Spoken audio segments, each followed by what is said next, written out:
നിലമ്പൂരിൽ കാട്ടുപോത്തിനെ കുത്തിയിട്ട് ഒരാൾ മരിച്ചില്ല. ഇതല്ലേ എന്നാതോ ഇന്നലെ മിനിയാന്ന് അവിടെ വയനാട്ടിലോ മറ്റൊരു പെണ്ണുങ്ങള് തേനോ വിറകാറ്റം എടുക്കാൻ വേണ്ടി കാട്ടിനുള്ളിൽ പോയാലും ആന ചവിട്ടിട്ട് തലച്ചോറിനെ ചമ്മന്തിയാക്കി വിട്ടിരുന്നാ പറയുന്നത്. എന്താ ചെയ്യാ ഇങ്ങനെ ആയാല്? അതല്ലപ്പോ കൽപ്പറ്റൊക്കെ എടുത്ത് ഒരു ആന ചവിട്ടി കൊന്നിട്ട് ഗവൺമെന്റ് ഓർഡർ ഇട്ടിട്ടുണ്ട് അതിന് ആനേനെ കൊല്ലാൻ വേണ്ടിയിട്ട്.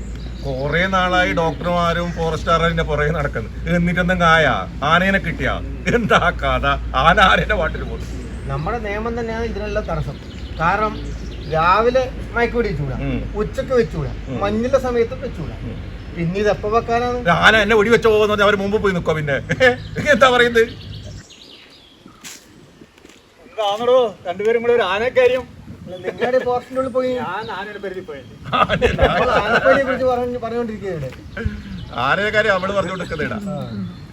ആന മാത്രമല്ലടോ, പോത്ത്, കരടി അല്ലെ, മുള്ളംപന്നി, പറയണ്ട എല്ലാ സാധനങ്ങളും.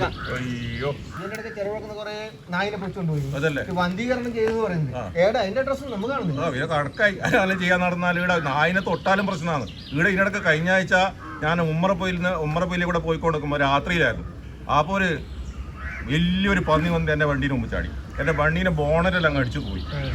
ഞാൻ വിചാരിച്ചു അത് വണ്ടി അങ്ങോട്ട് വീണിട്ടുണ്ടോ, നീ എടുത്തിട്ട് പിന്നെ ഒന്ന് വീട്ടിൽ കൊണ്ടുപോയിട്ട് കറി വെക്കാൻ നോക്കിയാലോ എന്ന് വിചാരിച്ചു. ആ താരം കറിഞ്ഞാൽ പിന്നെ നമ്മൾ ഉള്ളിൽ പോയ പിന്നെ ജാമ്യം വരെ കിട്ടൂല.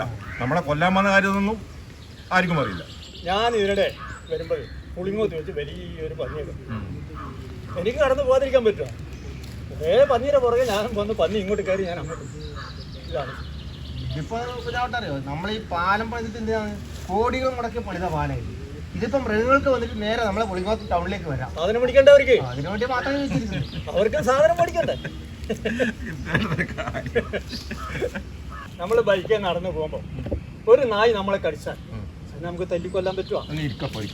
എന്നിട്ട് പറയാം.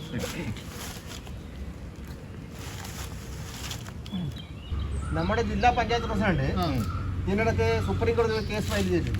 ഉപദ്രവകാരികളായ നായിനെല്ലാം കൊല്ലാൻ വേണ്ടി. അതിന് ഒരു തീരുമാനമായോടോ ഇതിനെങ്കിൽ ആവൂല. അത് മകരെന്നാണ് ഇത് കഴിഞ്ഞിട്ട് 5-10 ആൾക്കാരെയും കൂടെ കൊന്നാലും മാത്രമേ ചത്താലും മാത്രമേ എന്തെങ്കിലും തീരുമാനം വരുള്ളൂ. എന്നാ കുഞ്ഞാവട്ടാ എന്നാൽ തന്നെ ആവുമോ? അങ്ങനത്തെ കാര്യം പറയണ്ട. നമുക്ക് വരുമ്പോ ഒരു ആനയോ പോത്തോ അല്ലെങ്കിൽ മറ്റു രീതിയിൽ പുലിയോ എന്തൊക്കെ ആണെങ്കിൽ നമ്മളൊന്ന് ആക്രമിച്ചു നോക്കുക, ഒന്ന് വെടിവെച്ച് നോക്കുക. അന്നേരം അറിയാം കേസിന്റെ വേഗത. അന്നേരം കാണാം. കൃഷിക്കാരെ കാര്യം കഷ്ടം. കാരണം അവരുണ്ടാക്കുന്ന ഒരു സാധനത്തിന് ഒരു വിലയില്ല. എല്ലാ ആനയും പന്നിയും എല്ലാം ചവിട്ടി മുതിച്ച് നാനാവിശേഷാക്കിയിരിക്കുക. പിന്നെ കാലാവസ്ഥ അതിനേക്കാളും മോശം. പിന്നെ ഇതിനകത്തെല്ലാം എന്താണ് രാഷ്ട്രീയക്കാരുടെ മുതലെടുപ്പ് കയറി. ഇതിനിടയ്ക്ക് എന്താണ് നമ്മളെ കാട്ടാന ആക്രമിച്ചാളെ ശവം മോർച്ചറിയിൽ കൊണ്ടുപോയി. അപ്പോൾ അതിന് ഇൻക്വസ്റ്റ് ചെയ്യാൻ വേണ്ടി അവിടെ നിന്ന് വിരിച്ചു കൊണ്ടുവന്നിട്ട് നാട്ടിൽ റോഡ് മേലെ വെച്ചിട്ട് സമരാക്കല്. അതിവിടെ നമ്മുടെ കാട്ടില് തിന്നാനില്ല, കുടിക്കാനില്ല, ഒന്നും കിട്ടാത്ത കൊണ്ടാണ് ആന ഇങ്ങോട്ട് ഇറങ്ങുന്നത് കാട്ടിൽ. അതൊരു ശരി തന്നെ. അവർക്ക് ഉണ്ടെങ്കിൽ നാട്ടിലേക്ക് വരൂല. വേനൽക്കാലത്തിൽ മെയിനായിട്ട് വരുന്നത് ഇങ്ങോട്ട്. ഈ സ്ഥലം ഏതാണെന്നറിയാം? കഴിഞ്ഞ വർഷം ഇവിടെ ആന ഇറങ്ങിയ സ്ഥലമാണ്. നമുക്ക് പോവാം. ഇപ്പൊ എളുപ്പമായാലും വരാൻ വേണ്ടിട്ട് ആനക്ക് എപ്പാ വരും, ആന വരുമെന്ന് പറയാൻ പറ്റൂല. വാ കുഞ്ഞാവട്ടാ വേഗം പോവാ. ആന വന്നാൽ പിന്നെ കാര്യം പോക്കാന്ന്. കഴിഞ്ഞ ആഴ്ചയാണ് തമിഴ്നാട്ടില് ഒരു കർഷകനെ ആന ചവിട്ടി കൊന്നത്. അത് മാത്രമല്ല 2-3 ആരോഗ്യ പ്രവർത്തകരെയും ആന ചവിട്ടി കൊന്നു. എന്താണോ എല്ലാവരും പരിപാടി ഇവിടെ? ഒന്നുമില്ലപ്പോ നമ്മളിവിടെ കാട്ടാനയുടെ കാര്യം അങ്ങനെയല്ല പറയുന്നത്. കാട്ടാന ശല്യവും മൃഗശല്യം തന്നെ മുതലായിട്ട് അതിനെപ്പറ്റി ഒന്ന് വർത്തമാനം പറയുന്നത്. അതിനെപ്പറ്റി ഒന്നും പറഞ്ഞിട്ട് കാര്യമില്ലടോ. എന്ന് പറഞ്ഞാൽ ഇവിടെ ഇപ്പോൾ മനുഷ്യർക്കും മൃഗങ്ങൾക്കും ഒക്കെ ജീവിക്കാൻ അവകാശപ്പെട്ട ഈ ഭൂമി. പക്ഷേ ഇവിടെ ജീവിക്കണമെങ്കിൽ ഈ നിയമങ്ങളൊക്കെ മാറ്റി എഴുതേണ്ടതുണ്ട്. കേന്ദ്ര സംസ്ഥാന സർക്കാരുകൾ ജാഗ്രത കാണിക്കണം. അതാ വേണ്ടത്.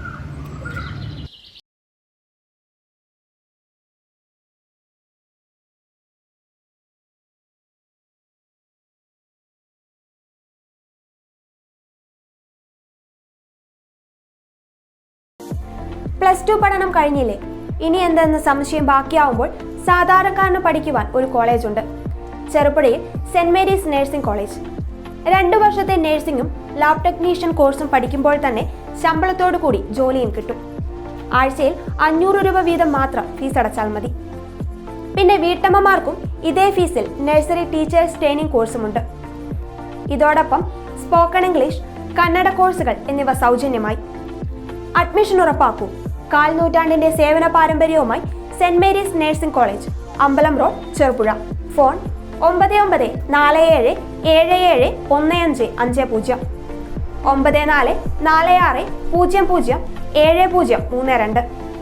9446007032, 9847813409. Land phone 04985 200 228. ചുരുങ്ങിയ ചെലവിൽ ഹോസ്റ്റൽ സൗകര്യവും ലഭ്യമാണ്.